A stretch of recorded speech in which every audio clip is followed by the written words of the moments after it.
আসসালামু আলাইকুম রহমতুল্লাহি বারাকাতু। দেশ এবং প্রবাসের যেখান থেকে এই ভিডিওটি দেখতেছেন সবাইকে অনুরোধ করব আমার ইউটিউব চ্যানেলটিকে সাবস্ক্রাইব করবেন, আর ফেসবুক থেকে দেখে থাকলে ফেসবুকের পেজটিকে ফলো দিয়ে পাশে থাকবেন। সম্মানিত ভিউয়ার্স, দেখুন, এটা সিলেটের গোয়েনঘাট উপজেলার জাফলংয়ের পিয়াইন নদীর দৃশ্য।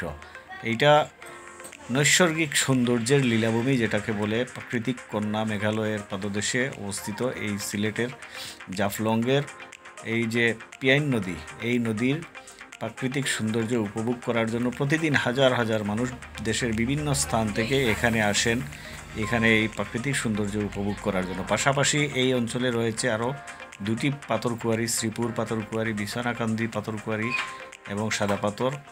তো এই বর্ষা সিজনে এই অঞ্চলগুলো আপনাদের ভিজিট করে উপভোগ করার জন্য অনুরোধ জানাই, এবং সেই সাথে প্রাকৃতিক সৌন্দর্য উপভোগ করুন। এটা সিলেটের জাফলংয়ের, দেখুন কত সুন্দর এই প্রাকৃতিক সৌন্দর্যগুলো। আসলে এখানে না আসলে বোঝা যাবে না যে এটার সৌন্দর্য কতটুকু। তো যেখান থেকে দেখতেছেন সবাইকে আবার অনুরোধ জানাবো আমার চ্যানেলটিকে সাবস্ক্রাইব করার জন্য। আসসালামু আলাইকুম, সবাই ভালো থাকবেন।